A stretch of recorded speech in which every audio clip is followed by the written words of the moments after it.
Hello বন্ধুরা, welcome back to my channel. বন্ধুরা, আজকে চলে এসেছি আরেকটা ছোট্ট মিনি ব্লগ নিয়ে তোমাদের জন্য।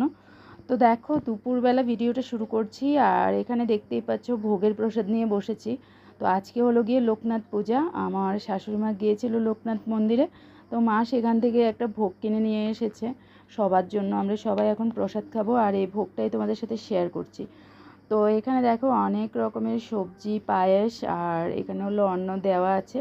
তো এখন আমি নিয়ে নিয়েছি সবাইকে মেখে প্রসাদ দেব। আর এই টাইম থেকেই আজকের ভিডিওটা শুরু করলে ভিডিওটা না আজকে খুবই ছোট্ট হবে। তারপর দেখো এখানে প্রসাদ টসাদ খেয়ে আমি চলে গেছিলাম আমাদের বাড়ির পাশে এক বাড়িতে পুজো হয়েছিল। তো সেখানে প্রসাদ খেতে, আর সেখানে এসে একটু ভিডিও করে নিলাম ছোট্ট করে। তারপর খেয়ে দিয়ে চলে এসেছি। তো এবার সন্ধেবেলা দেখো আবার হাজির হয়ে গেলাম এখানে। সন্ধেবেলা আজকে রিমঝিম সন্ধে প্রদীপ দিচ্ছে। তো এসেছিলো আজকে। আর যাওয়া আসার সকাল থেকে কিন্তু কোনো কিছুই তোমাদের সাথে শেয়ার করা হয়নি। তো যাই হোক, ও এখন সন্ধে দিচ্ছে, তার মুহূর্তটাই তোমাদের সাথে শেয়ার করলাম। আর অনেক কাজকর্মই তো হয়ে গেছে অফ ক্যামেরায়, বুঝতেই পারছো সারাদিনে প্রচুর কাজকর্ম থাকে, কিন্তু সেগুলো আর আজকে কিছুই তোমাদের সাথে শেয়ার করা হয়নি। তো দেখো এখন সন্ধে প্রদীপটা ও দেবে, ঘরে ধূপদীপ জ্বেলেছে। এখন উলু দেবে, শঙ্করধ্বনি হবে। আর এই যে মহাশয় তো প্রচুর দুষ্টুমি করছে। তো ওনাকে তো মানে কন্ট্রোলই করা যাচ্ছিল না আর কি। তো উনি আছেন, আর আমি চলে এসেছি বাইরে। এই যে দেখো আমার হাঁস মুরগিগুলো এখন এই টাইমে ঘরে ঢুকবে। তো তার জন্য আমিও চলে এসেছি, ওদেরকে একটু ঢোকাতে হবে। এই সন্ধে হলে না ওদেরকে দৌড়ে ঢোকাতে হয়। তো দেখো এক এক করে আসছে কিন্তু ঘরের কাছে, আর এগুলোকে আমি দিচ্ছি একটু ঘরের দিকে। তো সন্ধেবেলা কিন্তু আমার ভীষণ একটা ডিউটি থাকে এদেরকে ঘরে ঢোকানো। আর এখানে দেখো মুরগি বসে আছে, ডিম পেড়ে অলরেডি বসে আছে।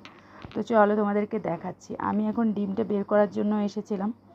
আর দেখো এখানে দুটো মুরগি ডিম পেড়েছে, দুটো ডিম, এই যে দেখো। তো এখন সন্ধেবেলায় আমি নিয়ে যাচ্ছি ঘরে। আর তারপর এখানে দেখো চলে এসেছি কিচেনে। তো আজকে কিন্তু আমার মাও এসেছিল, যেহেতু ব্লগটা মানে সকাল থেকে শুরু হয়নি, তাই তোমরা অনেক কিছু দেখোনি বা আমিও দেখাতে পারিনি। তো মাও এসেছিলো সন্ধেবেলা, আমাদের চা টিফিনও হয়ে গেছে। তারপর মা কিচেনে এদিকে রান্নাবান্না করছে, আর আমার না শরীরটা ভীষণ খারাপ লাগছিল, প্রচণ্ড মাথা ব্যথা করছিল। তার জন্য মা যখনই আসে মায়ের রান্নাবান্না করে। তো দেখো এখানে ত্রিশুর বাবা চিকেন নিয়ে এসেছিলো, আর আজকে রাত্রিবেলা হবে চিকেন। তো এখানে মা চিকেনের জন্য মশলাপাতি সব কিছু রেডি করে এখানে চিকেন ম্যারিনেট করে নিচ্ছে দেখো। আর এবার হলো রান্নাটাও মা চাপিয়ে দিয়েছে, এদিকে মা রান্না করছে আর আমি একটু ক্যামেরা করে নিয়েছি। তখন কিন্তু ওই মুহূর্তে আমার শরীরটা ভীষণ খারাপ লাগছিল, তারপরেও তোমাদের সাথে একটু শেয়ার করার জন্য চলে এসেছি। আর এখানে দেখো আমার ছেলে তো আছেই, সাইডে দুষ্টুমি করছিল। আর আমরাও একটু এখানে মানে কথাবার্তা আমাদের চলছিল আর কি। তো এখানে একটু দেখো খেজুর খাচ্ছিলাম। আর এখন আমি চলে যাব শুতে, কারণ আজকে আমি রাত্রিবেলা কোনো ডিনারই করব না, শরীর যেহেতু ভালো নেই। তো মা এদিকে রান্না করছে, আর ওরা রান্নাবান্না করে খাওয়া দাওয়া কমপ্লিট করে নেবে।